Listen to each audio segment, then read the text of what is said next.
ये खबर KR मंगलम university द्वारा प्रस्तुत की गई है। तमिलनाडु में चुनाव हुए और अभिनेता से नेता बने थलापति विजय ने मुख्यमंत्री के रूप में आखिरकार शपथ भी ले ली।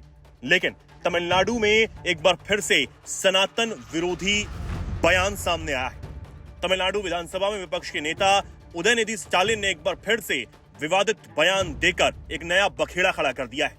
विधानसभा में अपने विवादित बयान को दोहराते हुए उदयनिधि स्टालिन ने यह कहा कि सनातन का समूल नाश होना चाहिए। सनातन के खिलाफ एक बार फिर से जहर उगला गया है।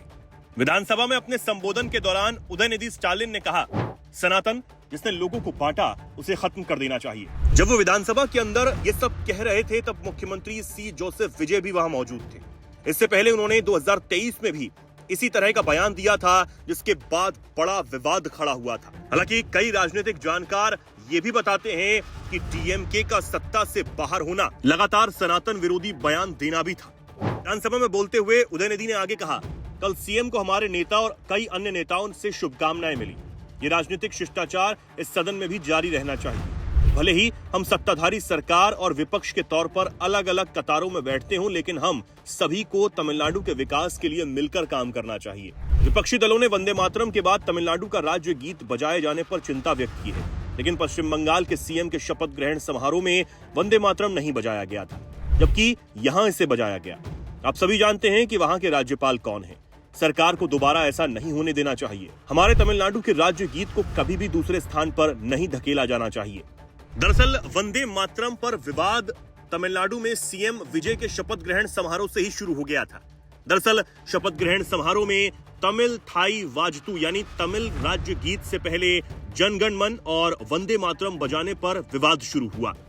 पूर्व मुख्यमंत्री स्टालिन से लेकर विजय के अपने सहयोगियों ने भी इस पर सवाल खड़े किए। डीएमके ने इस पर आपत्ति जताई थी। डीएमके का कहना था कि राज्य के सम्मान के लिए तमिल राज्य गीत सबसे पहले बजाया जाना चाहिए था, लेकिन उसे तीसरे नंबर पर धकेल दिया गया। ये परंपरा के खिलाफ है। आपको बता दें, विजय के शपथ ग्रहण समारोह में सबसे पहले 2 मिनट 52 सेकंड तक वंदे मातरम बजा, फिर 52 सेकंड के लिए जनगण मन बजा। इसके बाद 65 सेकंड तक तमिल राज्य गीत बजाया गया और इसी पर विवाद हुआ। इस पर टीवी के यानी विजय की पार्टी ने भी सफाई दी थी कि ये गीत कब बजेंगे यह फैसला राज्यपाल का था।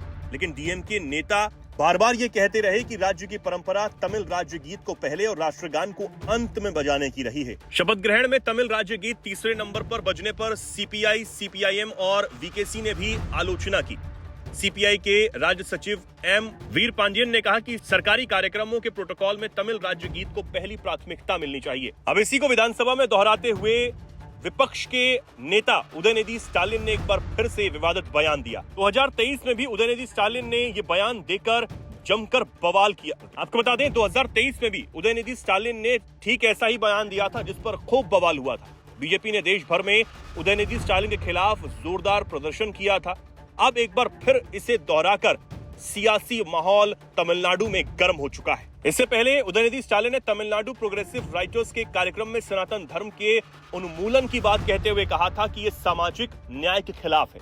उन्होंने ये तक कह दिया था कि सनातन धर्म को मच्छर, डेंगू, मलेरिया या कोरोना की तरह खत्म करना होगा। तमिलनाडु के खेल और युवा मामलों के मंत्री रहे स्टालिन ने यह कहा था कि सनातन धर्म का विरोध करने की बजाय इसे खत्म करना होगा। उन्होंने अपनी टिप्पणी के लिए माफी मांगने से भी इनकार कर दिया था और ये कहा था कि मैं इसे लगातार कहूंगा। और आज विधानसभा में अपनी उसी बात को दोहराते हुए उदयनिधि स्टालिन ने फिर से जहर उगलने का काम किया है, जिससे आने वाले समय में बवाल होना तय माना जा रहा है। अब देखना होगा कि विजय की इस पर क्या प्रतिक्रिया रहती है। हालांकि जिस वक्त उदयनिधि स्टालिन विधानसभा में ये बयान दे रहे थे, मुख्यमंत्री विजय विधानसभा में ही मौजूद थे।